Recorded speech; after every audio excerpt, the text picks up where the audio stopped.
Hello my earth signs and welcome to your general reading.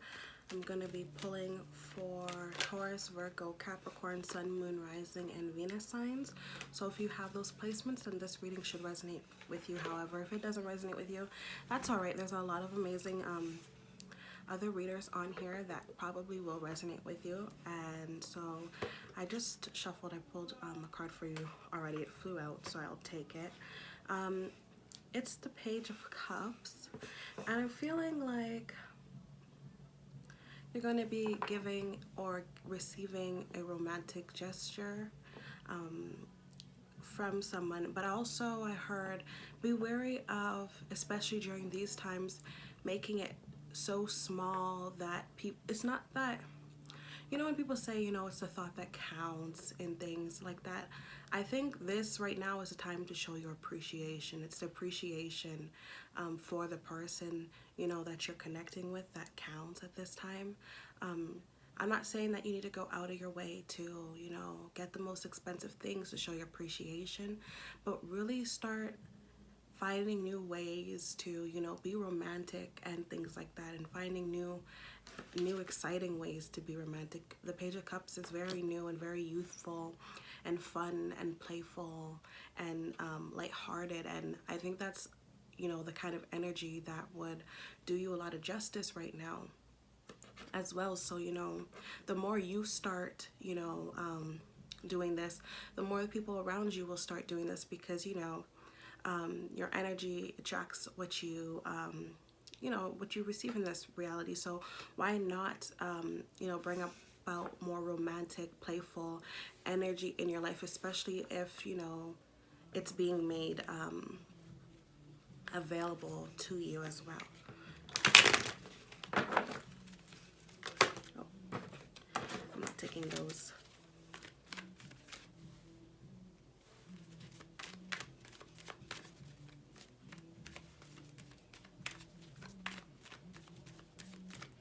Okay, so your next card is the Eight of Pentacles. So I feel like, you know, it's not going to be, you know, there's this easy thing for you, especially if you're not a very romantic person, or if you are not,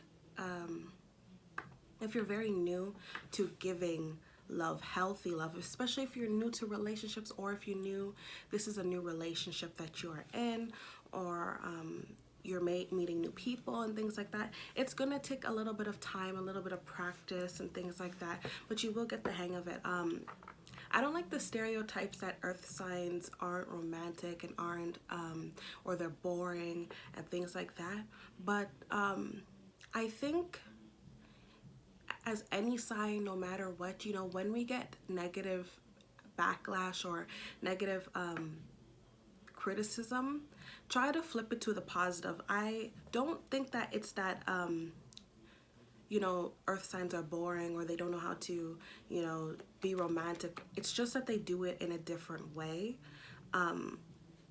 And that's why, you know, the talk about love languages and things of that sort have become so popular, you know, in the mainstream, is because people are realizing that people love in different ways and people show affection to their friends and families in different ways. So, you know, I think it would do a lot of justice if you started understanding your love language really on a deep level of what you want and what the people that, you know, you're trying to show appreciation for want as well, because that's what's going to deepen the bond, the connection, the love, you know, the relationship and everything like that. So, you know, why not do it in your comfort zone and work on that? Because you know, from the earth signs that are in my life, they really do show love differently. But when they are in their you know, evolved state and they've opened up their heart chakra, I think that earth signs are one of the most loving signs ever, and they have the capacity to just make you feel love and make you feel special, important, and everything like that. So if you're dealing with an earth sign as well, you know, they're working on being the best version of themselves and showing it up in the relationship. They are practicing, they're learning, and you need to be a lot more patient with that. My ears are literally thumping and ringing right now, so that probably really does resonate. Please be patient with people when they're learning your love language too. People are not going to get it in a day. They might not even get it in a year. You know what I mean? But that's what it is about, building relationships, and the fun and love in it is that you get this time to learn about one another. And if you treat your relationships like a chore, because this could easily turn into a chore, you know, this kind of energy, the exchange, there's not a lot of, it's like putting a lot of money in an investment and not getting anything back. You know what I mean? So be conscious about that, and be conscious about the effort that you're putting in as well. You know what I mean? It's a mutuality thing. And some people are really honestly and truly learning how to love in these times as well. Really learning how to love. So I don't see a lot of, the weird thing is, like, yes, there is a lot of crappy people, but I actually don't see that in the vibration moving forward. I feel like a lot of people are learning how to love truly. So really take advantage of that energy and advantage of that, you know, information as well.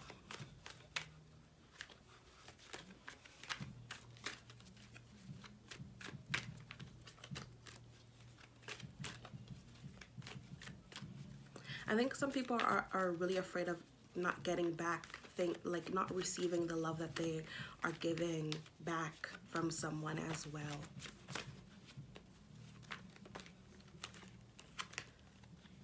We have the Queen of Wands and the Three of Cups, and I heard third party situations, and not third party.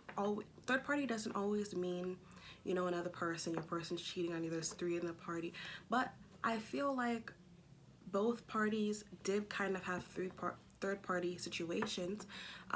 Could be other people. It could be your job. It could be the things that are getting in the way. And I feel like what you both are manifesting, pursuing, have decided that I want to let go of these third party situations and focus more of my intention on building with that person, and letting go of you know, people and extra energy that is kind of taking up too much space in my relationship. Because, you know, third parties come about when we actually manifest third parties in our relationship. Both sides do, for either growing or realizing that you deserve better. So when you find somebody is kind of, their energy is seeping into that relationship, I like to think that there's like a hole in the relationship, same way as a hole lets water into a boat kind of thing. And you need to put your attention towards that situation and close up that hole and get that water out. You know what I mean? Especially if you love that person. Because when you love somebody and you want to build with them and you want to actually grow with them, you're going to do anything to make sure that they know that as well. So make sure that if third parties are getting into your relationships or getting into your energy, your vicinity, that you're addressing why this is happening on both sides. This is not a thing to blame people, especially when it comes to, you know, cheating and things of that sort, because there is an obvious problem within that relationship, and it takes two to tango. So if there's not communication, if there's not talking about your feelings and things like that, and you need to work on that. You need to work on that and address problems and stop taking things to heart. Well, I don't want to tell somebody how to feel, but really work on it. You know what I mean? And be serious about working on it, because unless you're really done, then be really done. But if you're not really done, fix it and talk to these people. If you are suspicious of that, or work is getting in the way, obligations are getting in the way, and you don't have enough time to express the love that you have for one another. And when I say third parties, again, third parties isn't always another person. It isn't always a person cheating on you. It could be your obligations that are getting in the way. So start making room and balancing that out so that you can have flourishing relationships.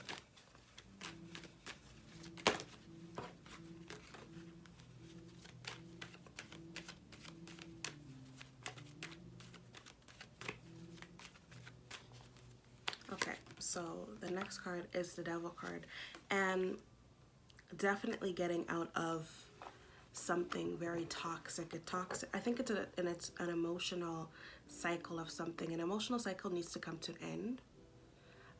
You don't need to take up with emotional abuse from somebody, from any person in your life. Okay, you have the power, and even though even if you don't feel like it right now, I want you to know that, you know, the universe is conspiring to help you out of any emotional abuse in your life.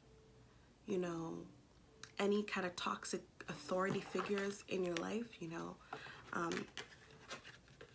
family, friends, relationships. You don't have to stay where you are not appreciated, because you didn't come here to be not appreciated. You didn't come here to have people, places, or things hold you and captive.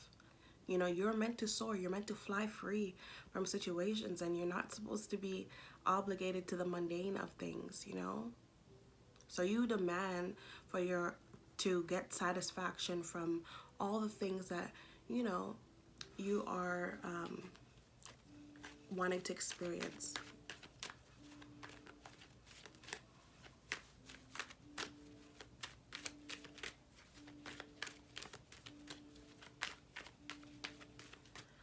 Okay, the last card. I love this for you guys, ending off with the Ace of Wands. Love the Ace of Wands for you guys, because that is heavily manifesting, but I think it's manifesting freedom in all aspects of your life. Okay, and I think with freedom comes joy and happiness, because you're no longer restricted. You know, you're no longer in the devil energy where you have addictions to things, people, and toxicity, because some people really are addicted to toxicity. You know what I mean? I think you're breaking free from that, and you're doing it with a lot of power. Doesn't mean that you're going to do it elegantly. You know how we see some people, and they seem to get out of situation so elegantly and so freely. That's not this situation, okay? This is one where you are rising up, and it's not always going to be pretty. You know what I mean? Choosing what's right for you isn't always going to be the prettiest thing, but it is a necessary thing. So I hope that this reading clarified some things for you guys. I am so happy that you came in and tuned in with me again, and I hope that you have a wonderful rest of your day.